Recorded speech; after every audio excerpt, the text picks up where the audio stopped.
Bonjour à tous et bienvenue pour cette vidéo, j'espère qu'elle vous plaira.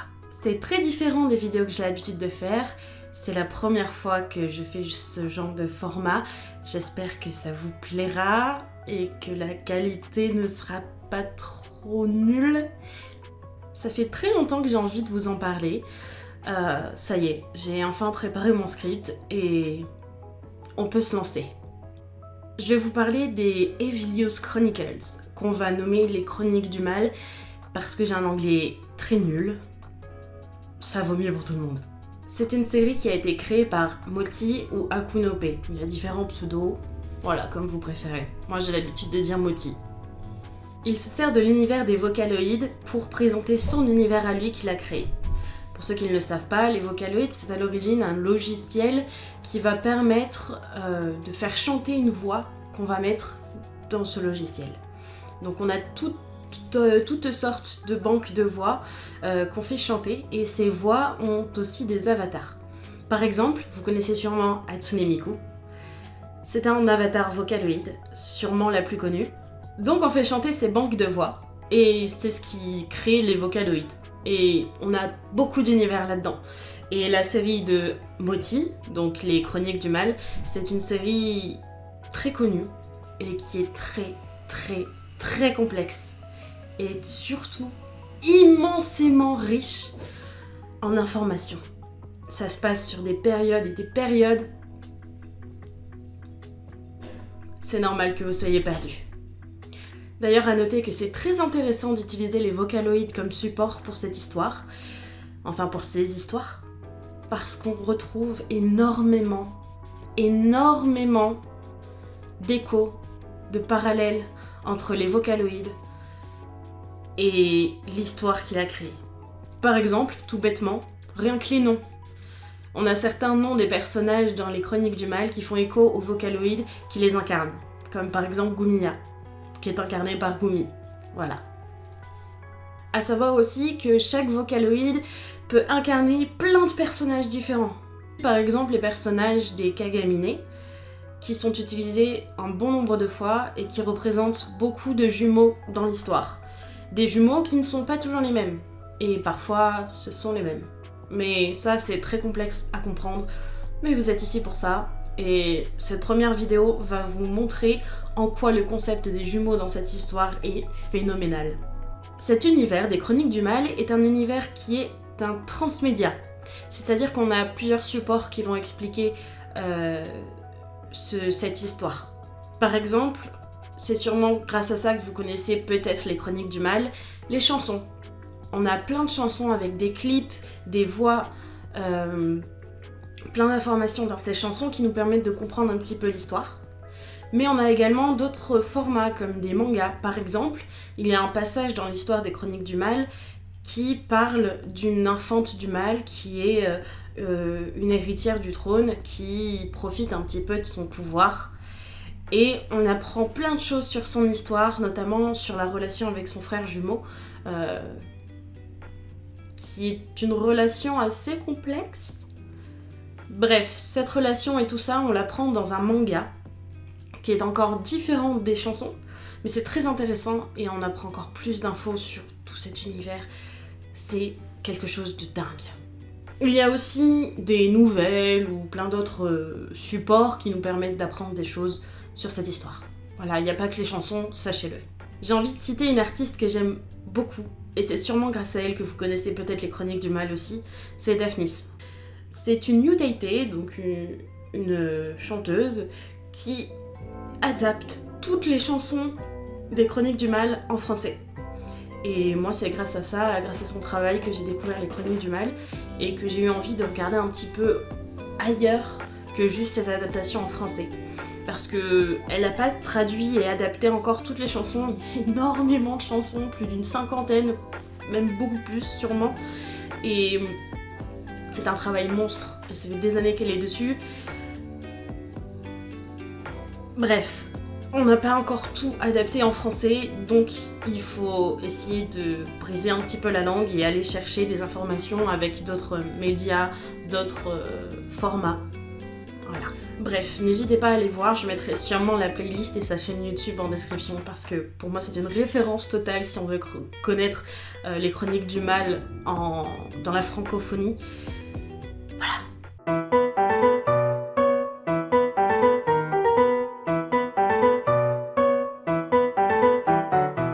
On va commencer cette vidéo explicative sur les Chroniques du Mal par une petite review de la première chanson des Chroniques du Mal. Alors là, je vais vous demander quelque chose, c'est d'aller écouter et regarder le clip de cette chanson avant de regarder la vidéo, parce que déjà vous allez être un petit peu spoil, forcément, et parce que pour bien comprendre, il faut avoir écouté un peu la chanson, ce qu'elle raconte, et comprendre ce qui s'y passe dedans. Ça me paraît évident. Bien sûr, vous n'êtes pas obligé. Si vous la connaissez déjà, vous pouvez rester. Et si vous voulez la découvrir en même temps dans cette vidéo, y a pas de souci.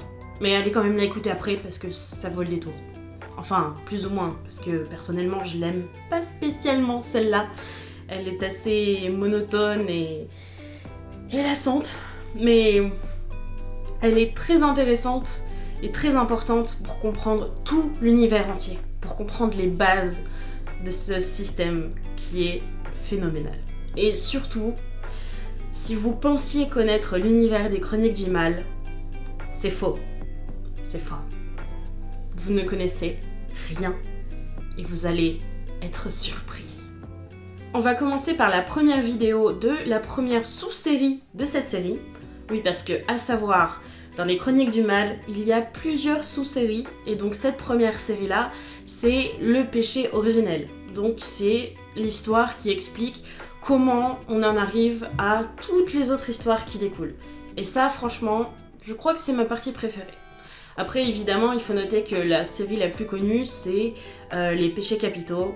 C'est sûrement celle que vous connaissez le mieux aussi, j'imagine. Et elle est très très cool aussi comme série, mais on n'en apprend pas forcément autant sur le lore et sur les causes de comment on en arrive là avec juste cette chanson, enfin ces chansons de cette série. Vraiment, le péché originel, pépite. Cette chanson, c'est Barisol's child is an only child. Voilà. Traduit par l'enfant de Barisol est un fils unique. Un enfant unique. Voilà. Désolée pour mon accent anglais. Hein. Cette chanson-là, comme je vous l'ai dit tout à l'heure, est donc chantée par les Kagaminé. Donc ce sont deux jumeaux. Dans l'univers des Vocaloïdes, en tout cas, les avatars qu'incarnent ces personnages qui chantent dans cette chanson, ce sont des jumeaux. Et vous allez comprendre pourquoi on a choisi des jumeaux. A noter aussi que, là c'est un petit peu hors contexte, mais quand je vous disais tout à l'heure que c'était pas ma chanson préférée parce qu'elle est assez répétitive, je me demande si c'est pas voulu dans le sens où ça peut faire penser à une petite comptine. Et ça c'est un thème aussi qui revient énormément dans les Chroniques du Mal. Donc je pense que c'est peut-être voulu. Mais vraiment la chanson en elle-même est assez chronophage. Donc cette chanson permet de bien introduire la première période, enfin les premières périodes même, puisqu'elle parle de deux périodes de cet univers à la fois, parce que ces deux périodes vont se confronter et on va voir comment. Si on écoute les premières paroles de la chanson, on nous présente deux enfants de Barisol qui sont enfants uniques. Déjà là, on a un premier problème. C'est bizarre. Ils sont enfants uniques, ils sont l'enfant de Barisol, mais ils sont deux.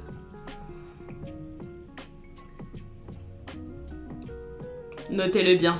Oui, notez-le bien parce que le reste de la chanson survole la réponse. Je dis bien survole parce qu'elle parle, elle évoque l'explication, mais sans pour autant la développer. Mais ne vous inquiétez pas, je suis là pour vous expliquer tout. Ensuite, on nous apprend que l'enfant de Barisol, celui qui est garçon, aime beaucoup s'habiller et se comporter comme une fille. Jouer avec des poupées, porter des vêtements de fille. À un moment aussi, on explique qu'il aime voler le maquillage de sa mère pour s'amuser avec. Encore là, on a une info très importante qui va nous permettre de tout éclairer. De l'autre côté, on nous apprend que la fille de Barisol, celle qui est féminine de naissance, est une chercheuse. Alors là aussi, c'est très étrange. à 6 ans, elle devient une chercheuse. Bon, il n'y a pas spécialement d'explication pour présenter le fait qu'elle soit chercheuse à 6 ans, mais pour moi, c'est surtout un indice de l'univers dans lequel elle se trouve. Et encore une fois, vous allez le comprendre par la suite. Donc elle étudie la malice. Et c'est quoi la malice, concrètement? Okay. On dit qu'elle apprend le cœur des hommes. Très bien. Pourquoi ils se battent. Et on nous dit qu'elle arrive à comprendre que ces sentiments-là ne viennent pas de son monde. C'est étrange. De son monde. Ça veut dire qu'il y a d'autres mondes, d'autres réalités. Parlons un petit peu de la malice. La malice, c'est l'autre nom donné à un syndrome qui s'appelle le syndrome Heur, H-E-R en anglais, qui désigne le pronom féminin d'un objet, de quelque chose, d'une possession de quelqu'un qui est féminin. Ça, c'est hyper intéressant aussi, ce concept du syndrome Heur. Pourquoi Heur? Parce que H-E-R, ça veut dire quelque chose, je vais vous l'expliquer. Mais pourquoi Heur? C'est pas des lettres au hasard. C'est quand même une signification féminine. Pourquoi choisir un pronom féminin? Le H-E-R, ça signifie Hereditary Evil Wiser, ce qui signifie, si on traduit un peu en français, par le syndrome héréditaire de déploiement, de développement du mal. C'est traduit très très mal. Voilà, désolé.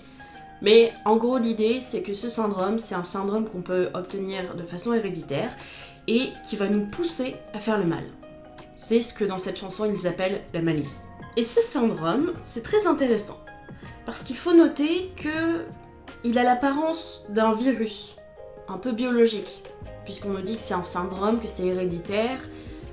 Bon, c'est peut-être quelque chose dans les chromosomes. Jusque-là, ça paraît pertinent. En apparence, ça paraît biologique, mais en réalité, il s'avère que c'est plutôt un virus de type informatique. Notez bien cette idée de virus informatique. C'est ce qui me semble le plus pertinent, même s'il a une forme biologique, parce que vous vous souvenez quand on parlait de monde, de réalité, il y a peut-être un lien là-dedans. Et surtout, si on parle de ce syndrome comme un virus informatique, on peut se demander, dans ce cas, qui est à l'origine de ce virus? Un virus informatique ne se crée pas tout seul. Forcément, quelqu'un l'a codé, l'a développé. D'où il vient? Qui l'a implanté? Et pourquoi il serait informatique alors que c'est dans des corps d'humains? Ça a l'air d'être quelque chose plutôt rattaché à la médecine. Bizarre tout ça. Si on reprend ensuite notre chanson, on nous apprend et on pousse encore l'idée dans la suite que Barisol veut se comporter comme une femme. Il veut avoir les vêtements féminins de sa servante et on insiste encore sur le fait que on le trouve repoussant parce qu'il veut être une fille. Parce qu'au tout début, j'ai un peu fait l'impasse dessus, mais au tout début, on nous explique que parce qu'il a envie d'être une fille et qu'il joue avec des poupées, il se retrouve seul. On se retrouve encore avec la même idée. Il a envie de se comporter comme une fille, et pour ça, on le repousse encore une fois. Dans la suite de la chanson, on a une information très importante qui apparaît. Et ça, vraiment, c'est très important parce que ça va découler de tout l'univers entier. On nous apprend que Lévia, c'est la fille de Barisol, celle qui est née féminine de naissance. Elle s'appelle Lévia. Lévia est possédée par la malice. Et pour mettre un petit peu les choses au clair, l'enfant masculin, qui est né masculin en tout cas, s'appelle aussi Barisol. On va l'appeler Barisol. Le Barisol, celui qui est considéré comme le père, lui on n'en parle pas trop, c'est pas hyper important. Ce qu'il faut surtout noter, c'est que la version masculine, on l'appelle Barisol, et la féminine de naissance, c'est Lévia. Donc Lévia est possédée par la malice, elle l'a étudiée et elle s'en rend compte. Mais elle n'a pas envie de succomber à la malice. Alors qu'est-ce qu'elle fait? Elle demande de l'aide à un collègue. qui lui aussi est scientifique. Dans la chanson, on ne le présente pas, ce collègue, mais il est très important dans l'histoire également. Tout le monde a un rôle crucial, et lui, il faut le noter, il s'appelle Seth.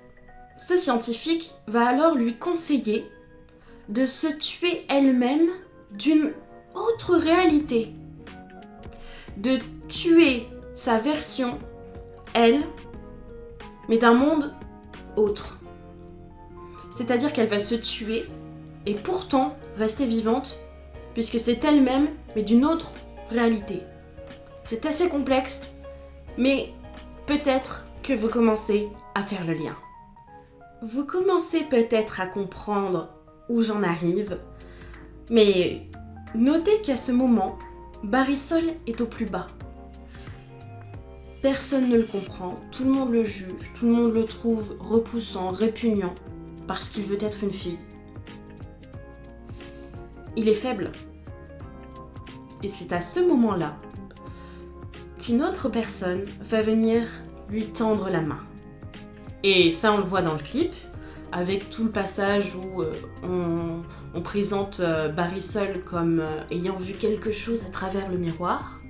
Et cette personne, c'est Lévia.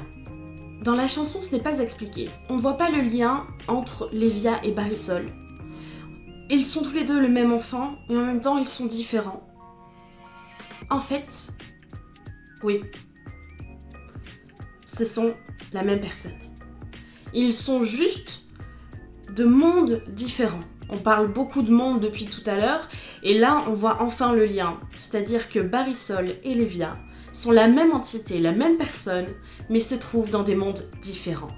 En fait, ce qu'il faut savoir, et ce qui n'est pas du tout expliqué dans la chanson, c'est que Barrisol vient d'un univers où on va appeler ses habitants les terriens parce qu'ils vivent sur Terre.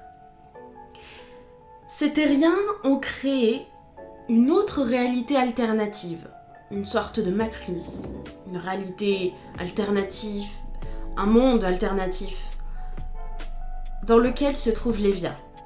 Lévia est en réalité l'avatar qui représente Barrisol dans cette réalité qu'ont créée les terriens. C'est pour ça que Lévia est une femme et qu'ils ont la même apparence dans le clip et qu'on utilise des jumeaux pour avoir un garçon et une fille qui ont la même apparence et que Barrisol, qui est un garçon, devient enfin une fille comme il le souhaite dans cet univers. Lévia est juste l'avatar féminin dont Barrisol a toujours rêvé. Ce qu'il faut également noter, et là-dessus on va se mettre d'accord pour un petit point vocabulaire pour que ce soit plus simple pour la suite, et je garderai ces termes-là pour toutes les autres vidéos également, ce sera plus simple pour tout le monde. On appellera terriens ceux qui ont créé l'univers dans lequel se trouvent les habitants auxquels appartient Lévia. Et on appellera les habitants de cette réalité alternative les humains. Donc on a les terriens, qui sont également des humains, bien évidemment, mais ce sont ceux qui habitent sur la Terre, la réelle Terre. Et les humains, ce sont ceux qui sont dans cette réalité alternative. Donc ce qu'il faut noter, c'est que les terriens correspondent à la première période. C'est cette première période où leur création va prendre vie. Et c'est là qu'on fait le lien également avec ce dont je vous ai parlé tout à l'heure, le fait que Lévia, à 6 ans, soit déjà scientifique. Ça représente totalement cette réalité alternative, dans le sens où les terriens, lorsqu'ils ont créé cette réalité, ne pensaient pas que ces habitants développeraient une intelligence aussi rapidement. Et Lévia est l'emblème, l'avatar de ce fait. Parce que, en effet, Lévia, à 6 ans, est scientifique. Très tôt, elle est scientifique. C'est-à-dire qu'on voit en ce personnage en quoi ces humains ont réussi à développer très rapidement et très efficacement une intelligence. Les terriens sont alors dépassés. Les humains se développent beaucoup trop vite. Ils sont beaucoup trop rapidement intelligents. Et c'est là qu'ils décident de créer le Heur et de l'introduire dans cette réalité. Les terriens sont donc à l'origine du syndrome Heur. Ils ont propagé ce syndrome dans l'univers alternatif qu'ils ont créé pour empêcher les humains de se développer aussi rapidement. Dans cette réalité alternative, on voit donc que le heur, ce virus, fonctionne très bien. Il est propagé très vite. Tout le monde, petit à petit, est développé par la malice. C'est le chaos total. Le monde n'est plus vivable. C'est alors qu'ils décident d'embarquer sur des vaisseaux pour trouver un nouvel endroit habitable, pour fuir ce virus, pour s'en débarrasser. Ils décident alors de regrouper 72 scientifiques à bord d'un vaisseau. Les scientifiques, évidemment, qui ne sont pas possédés par la malice. Ces scientifiques-là vont chercher une nouvelle planète sur laquelle habiter, quelque chose qui soit vivable. Mais petit à petit, ils vont perdre les transmissions avec les autres vaisseaux et se retrouver seuls. Ils vont donc arriver sur une planète qui semble vivable et prendre la décision d'y créer une nouvelle espèce. Mais avant ça, revenons sur un petit détail. Lévia est consumée par la malice, on le sait, et lorsqu'elle va tuer son double Barisol, elle est censée perdre la malice. Mais est-ce que ça marche vraiment ? Quelque part, elle commet quand même un meurtre. Quelque part, c'est quand même le mal. Est-ce que le mieux, ce ne serait pas d'aider ce pauvre Barisol ? Eh oui, Seth lui avait tendu un piège. Seth ne devait pas faire partie du vaisseau avec ses 72 scientifiques. Son but, c'était de pousser Lévia à être possédée par la malice pour prendre sa place. Mais là, Lévia n'a rien fait. Elle a compris le piège, elle n'a pas tué Barisol, et elle n'a montré en aucun cas qu'elle n'était possédée par le mal. Alors elle a sa place sur le vaisseau. Et, bien évidemment, elle donne une place à Barisol également. Jusqu'ici, ce passage-là est assez explicite dans la chanson. Mais ensuite, la chanson présente Lévia et Barisol. Et là, c'est très intéressant à noter, parce qu'il présente un élément très important pour la suite de l'histoire, mais qui n'est raconté dans aucune chanson. On raconte que Lévia et Barisol sont donc frères et sœurs en quelque sorte. Ils sont jumeaux, ils se ressemblent. On raconte que Lévia connaît le cœur de l'homme. Donc, comme on l'a raconté avant, elle a étudié l'homme. Elle a étudié ses passions, son cœur. Elle sait comment fonctionnent les sentiments des hommes. Et ça, c'est très important. Tout ce qui est l'âme, l'esprit des hommes. Ensuite, on nous explique que c'est au tour de Barisol. Et là, on nous dit Barisol connaît le corps de l'homme. Ah bon ? Eh oui. Lévia a en fait permis à Barisol d'apprendre également. Et Barisol, lui, a étudié le corps de l'homme. On a donc un duo parfait qui représente exactement la dualité, comme on la connaît un petit peu dans nos systèmes de pensée actuels, avec l'idée selon laquelle l'humain est composé de l'âme et du corps. L'âme et l'esprit. Non, l'esprit et le corps. Et donc, on a cette dualité, totalement représentée par le concept des jumeaux. Et ça, c'est très important, parce qu'ils vont pouvoir transformer l'âme, l'esprit en des données, et ils vont être capables de produire des corps. Ils vont donc être capables de reproduire une espèce humaine. Et c'est ce dont ils ont besoin pour pouvoir repeupler la terre qu'ils ont retrouvée. J'ai un petit peu bugué, je vous explique. En fait, il se trouve que la planète que ces humains ont retrouvée est la Terre sur laquelle vivait leur créateur. Et oui, belle ironie. Les terriens, par on ne sait quelle raison, là aussi c'est un petit peu vague et assez sombre, j'ai pas réussi à trouver l'info. Mais en gros, les terriens, ils ont implanté le heur, et petit à petit, finalement, l'espèce s'est éteinte. La période s'est finie. Et donc, ironiquement, les terriens s'éteignent, mais les créatures qu'ils ont créées viennent repeupler l'endroit où ils vivaient. Et ces créatures qui viennent repeupler cet endroit vont eux-mêmes repeupler cet endroit avec une nouvelle espèce humaine. On arrive donc à une troisième race humaine qui est créée. On a des créateurs qui créent des créatures, ces créatures vont recréer une espèce. On a donc la chanson qui se termine ici. Mais on est très loin d'avoir terminé l'histoire. Ce que la chanson d'après raconte ne raconte pas ce qu'il se passe après dans cette histoire. Enfin un petit peu, mais il y a quelques détails qui ne sont pas racontés. Sur les 72 scientifiques qui étaient sur le vaisseau, la plupart vont être tués. Et par qui?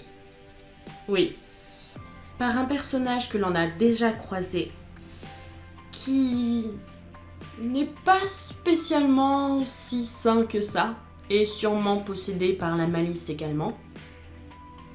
Seth.